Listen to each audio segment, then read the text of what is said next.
మిత్రులారా, వినబడుతుందా?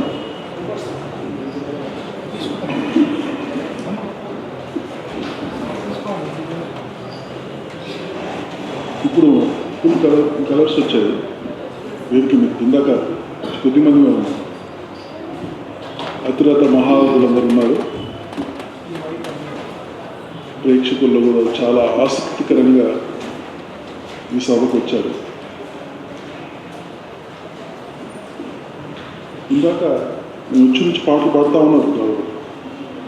కామ్రేడ్ ఇందాక పాడాడు కదా, ఆయన చాలా పాటలు పాడాడు.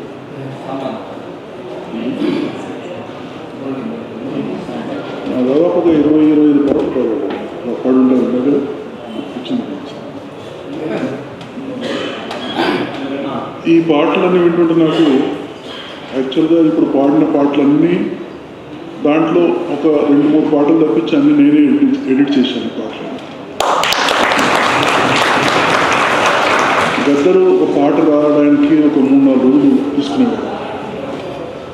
సూర్యం వాళ్ళు ఈ పుస్తకాలను వేస్తే 600 పాటలు ప్రింట్ అయ్యి ఇంతవరకు, ఇంకా 200 పాటలు ప్రింట్ కాలేదు. అది లెక్క. 800 పాటలు రాశాడు జీవితంలో అంటే 1972 నుంచి. అయితే నేను లెక్క వేశాను, యావరేజ్గా ఒక పాట ఎన్ని రోజులకు రాసి ఉంటాడు. ఈ 50 సంవత్సరాల్లో 800 పాటలు అంటే డివైడ్ చేస్తే 20 రోజులకు ఒక పాట రాశాడు కదా. అంటే యావరేజ్గా ఒకసారి 2 నెలల వరకు రాకపోవచ్చు, ఒకసారి నెలలో 30 పాటలు రాసిన రోజులు కూడా ఉన్నాయి. నాకు జ్ఞాపకం ఉంది. రోజు ఒక పాట రాసిన. అయితే ఈ పాటలన్నీ ఏమిటి? పాటలు గద్దర్ ఏంటి, నరసింహరావు ఏంటి, ఆర్ట్ లవర్స్ ఏంటి, విప్లవం ఏంటి, ద్రోహం ఏంటి, హంతకులు ఏంటి, ఇవన్నీ ఈరోజు చర్చకు వస్తున్నాయి. కానీ ఆ రోజు మేము ప్రారంభమైనప్పుడు కేవలం నవయువకులం. నా వయసు 22 సంవత్సరాలు. కాలేజ్ స్టూడెంట్ని, మీకు కాలేజ్ మానేయలేదు, ఫైన్ ఆర్ట్స్ కాలేజ్ చదువుకుంటున్నాను. గద్దరు అంటే ఈ కల్చరల్ ప్రోగ్రామ్స్ జనరల్గా కవితలు అవి చదివేవాళ్ళం, కొన్ని పాటలు పాడేవాళ్ళం. అప్పుడు జనసేన రాసిన పాటలు, శివసాగర్, చెరబండి రాజు, అట్లానే ఇట్లా కొంతమంది పాటలు రాసేవాళ్ళు ఆ రోజుల్లో. ఆ పాటలు పాడేవాళ్ళం. శ్రీశ్రీ రాసింది ఊగరా ఊగరా అనే పాటలు. అంటే నేను కాదు, సభ్యులు కొంతమంది. గద్దర్ కన్నా ముందు భాస్కర్ రెడ్డి అని, తర్వాత సెక్రటరియట్లో అసిస్టెంట్ కమిషనర్గా హోమ్ డిపార్ట్మెంట్లో రిటైర్ అయ్యాడు. ఇప్పుడు 76 ఏళ్ళు ఉన్నాడు. భాస్కర్ రెడ్డి గొంతు చాలా పెద్ద గొంతు, బులారమైంది. అతను పాటలు పాడేవాడు మా ఆర్ట్ హౌస్లో. మిగతా వాళ్ళు ఇంకా తెలుగు పాటలు పాడేవారు. అయితే మేము ముఖ్యంగా ఫర్ ఎగ్జాంపుల్ మొన్న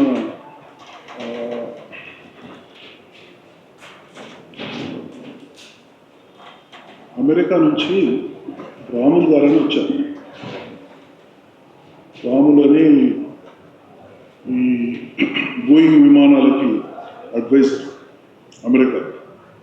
ఆయన వచ్చినప్పుడు గంటా చెక్కపల్లి వాళ్ళందరూ తెలుగు మహాసభలు ఇప్పుడు ఈ తారామతి బారాదులో ఒక పార్టీ అరేంజ్ చేశారు.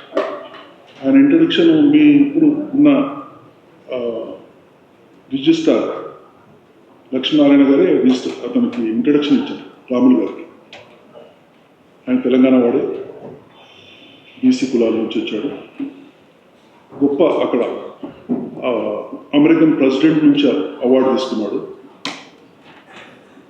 ప్రెసిడెంట్ సెక్రటరీ అతని స్టూడెంట్ అమెరికా. నా పక్కన కూర్చున్నాను, నేను ఇక్కడ కూర్చున్నాను, ఇక్కడ కూర్చున్నాడు, లక్ష్మీనారాయణ ఇక్కడ కూర్చొని ఇంట్రడక్షన్ ఇచ్చాడు. అయిపోయింది. అయిపోయిన బయటకు వచ్చిన తర్వాత నేనన్నాను, మనం ఒక ఫోటో తీసుకుందాము, మనం కలవలేదు ఇప్పుడు రాములు గారు అన్నారు. అదేంటి సార్ అట్లా అంటారు, మీరు ఆర్ట్ లవర్స్ మీటింగ్లు పెట్టేప్పుడు ఉస్మానియా యూనివర్సిటీ నుంచి నన్ను 10 డేస్కి ఒకసారి మీరు మీటింగ్ పెట్టేవారు. ఆ మీటింగ్ బస్ ఎక్కి వచ్చి ఆ మూలకు చోటు కూర్చునేవాడిని. నా మొత్తం మీటింగ్ ఇది వెళ్ళిపోయేవాడిని. అంటే మీతో ఎప్పుడు కలిసి నేను మాట్లాడలేదు. మీరందరూ మాకు ఆదర్శం ఆలోచన. అంటే అదొక ఉద్యమం, ఒక వ్యక్తి కాదు. అప్పటికి ఇంక గద్దర్ రాలేదు. సో ఆ క్రమంలోనే గద్దర్ ఒకసారి వచ్చాడు. వచ్చినప్పుడు అతని పరిస్థితి ఏంటంటే నవ యువకుడు, నాకన్నా ఒక 2 సంవత్సరాలు చిన్నవాడు, చాలా ఎనర్జెటిక్గా ఉన్నాడు. బుర్రకథలు చాలా పవర్ఫుల్గా చెప్పేవాడు. అక్కడ గ్రామంలో జీవితం, తర్వాత పట్టణంలోకి వచ్చిన తర్వాత జీవితం, ఇన్ని రకాల విషయాలు ఆయన్ని ఒక దారి, ఏ దారి ఏమిటి అని ఆయన దారి ఎందుకు, ఆయనకి ఆ యువకుడికి దారి ఎందుకు, కేవలం దారి దేనికోసం వెతుకున్నాడంటే నాకు తెలిసినంత వరకు ఈ కులం నుంచి బయటపడడానికి దారి ఏంటి. తన క్లాస్మేట్లు, మిగతా ఫ్రెండ్స్ ఎంతమంది కలిసినా, సమానంగా ప్రవర్తించినా ఏదో పరిస్థితిలో కులం ముందుకొచ్చేది అతని జీవితం. ఈ కులం నుంచి ఎట్లా బయటపడాలి? నిమ్న జాతి నుంచి వచ్చిన విఠల్ బాబు అనే అబ్బాయి కింద మీద అవుతున్నాడు. అప్పుడు ఆర్ట్ హౌస్కి వచ్చినప్పుడు ఇక్కడ కులం లేదు, మతం లేదు అని అందరూ మేము ఊడ్చేవాళ్ళం, మేము కూడా వంట చేసేవాళ్ళం, ఇవన్నీ ఒక రకంగా నాటకం అనుకున్నాడు. అంటే తను పెద్ద బంగ్లాలో ఉంటాడు, కార్లో తిరుగుతూ ఉంటాడు, ఇక్కడ చూడుస్తున్నాడంటే ఇది దోషాలు. సరే, మొత్తం మీద ఆయన కన్విన్స్ అయ్యాడు. కన్విన్స్ అయ్యి 6 months పట్టింది. కాబట్టి ఆయన ఒప్పుకోలేదు. అయితే అంతకుముందే గద్దర్ అంబేద్కర్ మీద బుర్రకథలు చెప్పారు. జేబీ రాజు గారు ఫీల్డ్ పబ్లిసిటీ డిపార్ట్మెంట్లో ఆయనతో బుర్రకథ రాయించి బుర్రకథ చెప్పించాడు అంబేద్కర్ మీద. అది ప్రచారంలో ఉంది. తర్వాత ఆర్ఎస్ఎస్లో చేరాడు. ఆర్ఎస్ఎస్లో ఆయన చేర్చింది దత్తాత్రేయ, బండారు దత్తాత్రేయ. కర్ర తిప్పాడు. వెంకటస్వామి గుడిసెలు వేస్తుంటే వాటికి ఎంతపాడి పాటలు పాడాడు.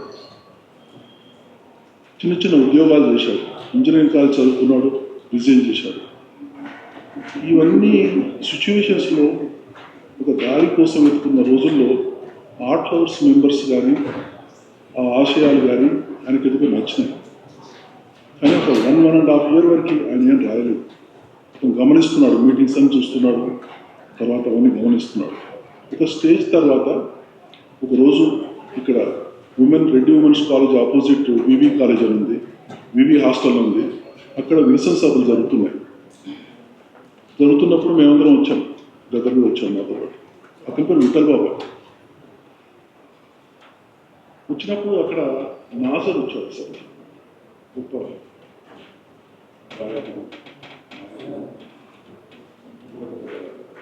నాజర్ వచ్చినప్పుడు పాటలు పాడాలనుకుంటున్నాను, ఈ రకంగా ఎంతో అనుకుంటున్నాం కానీ ఇది ప్రాక్టికల్గా రావట్లేదు. అయితే ఆయన ఒక ఉపన్యాసం ఏం చెప్పాడంటే, విప్లవ రచయితలు కథలు, నవలలు, వ్యాసాలు రాస్తారు, ఇది మంచిదే, ఒక రకంగా ప్రజల్లోకి వెళ్తుంది మిడిల్ క్లాస్ వరకు. కానీ అట్టడుగు వర్గాలకు వెళ్ళాలంటే నాటకాలు, రూపకాలు, పాటలు, వీటితో బలంగా ప్రజల్లోకి వెళ్తుంది. అప్పుడు ప్రజానాట్య మండలిలో 1944 to 48 మేము అదే పని చేశాము. ఆ రకంగా ప్రజల్లోకి బలంగా వెళ్ళాము. ఒక మామూమ్ అనే ఒక నాటకాన్ని 150 ట్రూప్స్ తయారై పర్ఫామ్ చేశారు. సో అవన్నీ చెప్పాడు. చెప్పిన తర్వాత మళ్ళీ అది అయిపోయింది, మేము వచ్చేసాము, అయిపోయింది. ఒకసారి నాజర్ బుర్రకథ జరుగుతుంది కూడా, మేము అందరం వచ్చాం, విట్టాడు, మేము అందరం వచ్చాం. ఆ బుర్రకథ చాలా ఆవేశంగా చెప్పాడు, పల్నాడు చెప్పాడు. సరే, ఆ బుర్రకథ చూసే వరకే మాకు 1 గంట అయింది. బస్సులు లేవు, అక్కడి నుంచి నడుస్తూ వెళ్ళాం సుభాష్ నగర్ వరకు. అక్కడే పడుకొని నెక్స్ట్ డే మా ఇళ్ళకి వెళ్ళిపోయాం. ఈ టౌన్ మైల్లో ఒక రోజు నా దగ్గరికి వచ్చి, మరి నాజర్ అట్లా చెప్పాడు కదా, మీరు కూడా పాటలు రాయాలంటున్నారు కదా, మరి పాట ఎట్లా రాయాలి అంటే, నేను నాకు తోచిన విషయం చెప్పాను. ఓ పాట రాసి తెచ్చాడు. దాంట్లో మార్పులు చెప్తే అది కూడా చేశాడు. చేశాక మేము మామూలుగా కవితలు చదివేవాళ్ళం మన గ్రామాలకి. తర్వాత గద్దర్ రాసిన పాట ఆపుర బండోడు బండింట నేను వస్తాను ఏదైతే రాయించాను ఆ పాట పాడించాను. అంటే ఈ కవితలు వీటికన్నా ఉపన్యాసాల కన్నా ఆ పాట ప్రజల్ని బాగా ఆకట్టుకుంది. సో ఈ పద్ధతిలో మనం వెళ్దామని మేము పాటలు ఎంకరేజ్ చేస్తూ పోతే గద్దరు ఒక 3 monthsలోనే 6-7 సాంగ్స్ రాశాడు. ఇందాక మన మిత్రుడు వాడినట్టుగా రిక్షాలోకి రహీం అన్నాడు, ఆలు గుట్టే రామన్న, డ్రైవర్ మల్లన్న మాది. ఆ పాట ఏంటంటే హమేతో నూటులియా మిల్కే ఉస్ము బాలోమే గురగురి బాలోమే గురగురి బాలోమే ఆ పాట ట్యూన్ ఈ పద్ధతిలో రాశాడు. అది చాలా పాపులర్ అయింది. కలుముతో మాయమ్మ నిన్ను మరవజాలని. అయితే ఆ కలుముంత గురించి రాయొచ్చా విప్లవ భావజాలు, కానీ గద్దర్ నేను ఎంకరేజ్ చేశాను. రాయ్ మెంబర్స్ క్రిటిసైజ్ చేసేవాళ్ళు, నేను సపోర్ట్ చేస్తాను రాయ్. ఎందుకంటే ఏమీ జరగలేదు. భూస్వాములా అని ఉన్నారు, ప్రజలా ఉన్నారు, కష్టాలే ఉన్నాయి, ఏది జరగట్లేదు, ఎవరిలో కూడా పదగొడతం లేదు. కనీసం మనకు రాయద్దాం, తలకి నుదుటి మీద ఒక రాయి కొడితే వాడికి దెబ్బ రాస్తుంది, రక్తం కాస్తుంది కదా, లోపల మంట పుడుతుంది, వీడిని నాశనం చేయాలి ఎదుటి వారిని. అంటే ఆ రకంగా ఒక కాన్ఫ్లిక్ట్ పాటల ద్వారా తేవాలన్నది నా కొంత ఉండేది. మెంబర్స్ కొంత వ్యతిరేకించేవాళ్ళు. కలుముతో మాయమ్మ పాట కూడా మళ్ళీ లాస్ట్లో అది దాంట్లో ఏమంటాడంటే గద్దరు, నా రక్తం దాగిన వల్ల రక్తం దాగుతావు పిల్లవాడు అంటే లాస్ట్లో విప్లవమే చెప్తాడు. తర్వాత ఇంకొక పాట రాశాడు. ఆ పాట వీడేనమ్మో డబ్బున్నా వాడుకావు. ఆ పాట మీకు ఎవరు తెలియదు, ఆ రోజుల్లోనే ఆ పాట ప్రచారంలో ఆపేశారు. వీడేనమ్మో డబ్బున్నా వాడుకావు దయలేని వాడుకావు అన్యం పుణ్యం ఎరగని పేదల పాలిటి ఎముడు వీడేనమ్మో డబ్బులో. మా సభ్యులు అందరూ వ్యతిరేకించారు. ఇది డబ్బున్నా అంటే ఒక దుకాణం పెట్టుకుంటాడు, వాళ్ళ దగ్గర డబ్బు ఉంటుంది అంటే అది కాదు, పాడండి let it go into the people. అయితే గద్దర్ నన్ను ఒక క్వశ్చన్ చేశాడు. నేను మర్చిపోయాను, మొన్న అతనే చెప్పేవాడు. ఏమన్నాడంటే, సరే నువ్వు మాకు నాయకుడు మమ్మల్ని గైడ్ చేస్తున్నావు, ఇంత చేస్తున్నావు, నువ్వు ఇంటున్నావు, ఇక్కడికి వచ్చి ఇవన్నీ చేస్తున్నావు, అంత బాగానే ఉంది, నేను నమ్ముతాను. కానీ ఒక బెనిఫిట్ ఆఫ్ డౌట్ ఉంది నీ మీద. నువ్వు ఈ వెలముకరం నుంచి వచ్చావు, ఈ దొర బంగాళాలు ఇవన్నీ నన్ను ఒక ఛాలెంజ్ చేస్తున్నాను నీకు అన్నాడు. ఏంటి? మాదిగడ్డ భుజాలు వేసుకుని అల్వాలో మొత్తం తిరుగు, డబ్బున్నా పాడుకో పాట పాడాడు.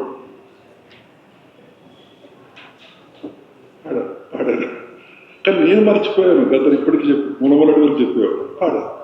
దాంతో ఇక పంచాయతీ దిగిపోయింది, అది భూస్వామి పంచాయతీ దిగిపోయింది. సో కలిసి పనిచేసాం, కలిసి నిర్మించాం. ఎమర్జెన్సీ టైంలో మేమిద్దరం అండర్గ్రౌండ్కి వెళ్ళాల్సిన పరిస్థితి వచ్చింది. ఆ టైంలో తను బయటకు వచ్చాడు, వచ్చి పెళ్లి చేసుకున్నాడు. పెళ్లి చేసుకున్నప్పుడు నా దగ్గరకు వచ్చాడు, ఇట్లా పెళ్లి చేసుకుందాం. ఆ అమ్మ తనతో పరిచయం ఉంది నాకు తెలుసు అంటుంది, విమల మన సూర్య వాళ్ళ మదర్. సో మరి ఇట్లా అండర్గ్రౌండ్లో ఉన్నాము, పెళ్లి చేసుకుందాం అని అనుకుంటున్నాం అంటే, మరి మనమే రేపు పొద్దున ఉండమో తెలియదు పరిస్థితి, ఇంకో అమ్మాయిని మనం దాంట్లో దించడం అంటే పోయి చెప్పాడు. ఇట్లా అంటున్నాడు నర్సింగ్, ఇట్లా అంటున్నాడు. ఏం లేదు, నా మెడలో పుస్తే కట్టు, తర్వాత నెక్స్ట్ సెకండ్ నువ్వు ఏమైనా పర్వాలేదు నాకు ఆమె అన్నదట. మొన్న అడిగాను ఒకరు దేహాంతం తర్వాత అంటే నవ్వింది, అవును అన్నాను. అక్కడ ఆయన పెళ్లి చేసుకున్నాడు. అక్కడి నుంచి బ్యాంక్లో చేరాడు. బయటికి అండర్గ్రౌండ్ నుంచి వచ్చిన తర్వాత నా పరిస్థితులు మారిపోయాయి. సో మళ్ళీ నేను అండర్గ్రౌండ్కి వెళ్ళే పరిస్థితి లేదు, మళ్ళీ ఓవర్ గ్రౌండ్లో జన్నాట్యంలో పనిచేసే పరిస్థితి లేదు. బట్ మళ్ళీ క్రమం తప్పకుండా రిహార్సల్ జరుగుతున్నాయి, ప్రోగ్రామ్స్ జరుగుతున్నాయి. నేను బయట నుంచి సపోర్ట్ చేస్తున్నాను కదా జన్నాట్యం. నేను చెప్పాను నా పరిస్థితి ఇట్లా ఉంది. సో ఆ రకంగా ఒక 7-8 years జరిగింది. జరిగిన తర్వాత మళ్ళీ 1985 ఒకరోజు నా దగ్గరికి వచ్చి, నేను అండర్గ్రౌండ్కి వెళ్దాం అనుకుంటున్నాను అంటే, ఇదివరకే అండర్గ్రౌండ్కి ఇద్దరం వెళ్ళాం, మళ్ళీ వచ్చాం బయటికి, మళ్ళా వెళ్దాం అనుకుంటున్నావా కావాలి. మరి ఈసారి వెళ్తే అంటే నేను దిక్కచ్చుగా ఉంటాను అంటే పిల్లల సంగతి, పిల్లల గురించి అరేంజ్మెంట్ జరిగింది. ఇంట్లోకి వెళ్ళాడు. అయితే గద్దర్ ఎన్నడూ నన్ను అండర్గ్రౌండ్ నుంచి బయటకు వచ్చిన తర్వాత నువ్వెందుకు అంత నాయకత్వం వహించావు కదా, నువ్వు నిలబడి చేయాలి కదా, నువ్వెందుకు పూర్తి టైం నిర్వహించట్లేదు, నువ్వెందుకు అదే రాజకీయాల్లో అంత సీరియస్గా ఎందుకు చేయట్లేదు అని నన్ను ఎన్నడూ అడగలేదు. నేను 77లో నేను సినిమాలకు వెళ్తున్నానంటే ఏం మాట్లాడలేదు. కాబట్టి నేను సినిమాలకు వెళ్ళాను.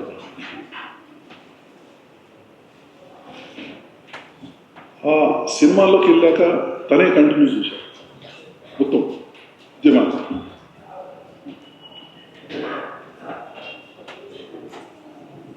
సో ఇక్కడ నేను చెప్పదలుచుకుంది ఏంటంటే, నేను సినిమాల్లోకి వచ్చాను, అది సేఫర్ జోన్ సినిమా.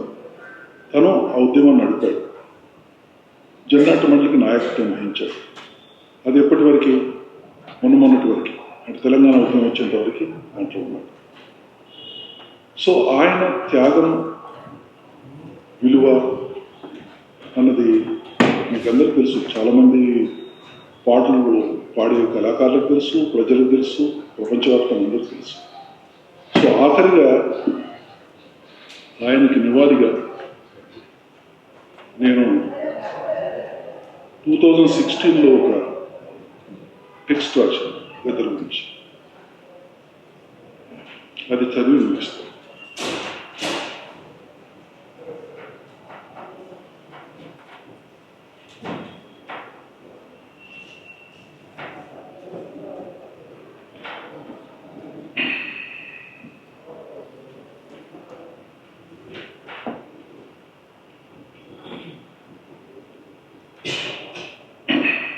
గద్దర్, ఇది గద్దర్కి ఒక మిత్రుడు ఒక గ్రూప్ నోబెల్ ప్రైజ్కి ప్యారలల్గా ఒక అవార్డు పెట్టారు, ఆల్టర్నేటివ్ నోబెల్. దాన్ని లైవ్లీవుడ్ అవార్డు అంటారు. దానికి గద్దర్ పేరు నామినేట్ చేస్తున్నావు, నువ్వు అతనికి సన్నిహితుడివి కదా, నువ్వేమన్నా చెప్పు అని నన్ను అడిగారు 2016లో. అంటే ఇప్పుడు ఎంత టైం అయిందో తెలియదు, ఇప్పుడు 25లో ఉన్నాం కదా. ఇప్పుడు రాసిన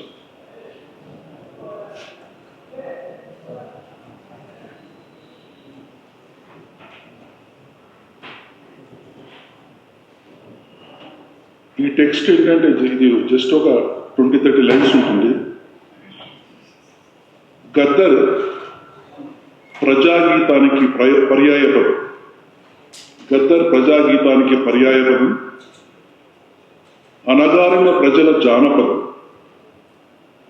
కష్టాల సముద్రంలో ఈదే ధైర్య సాహసాల ఓడ.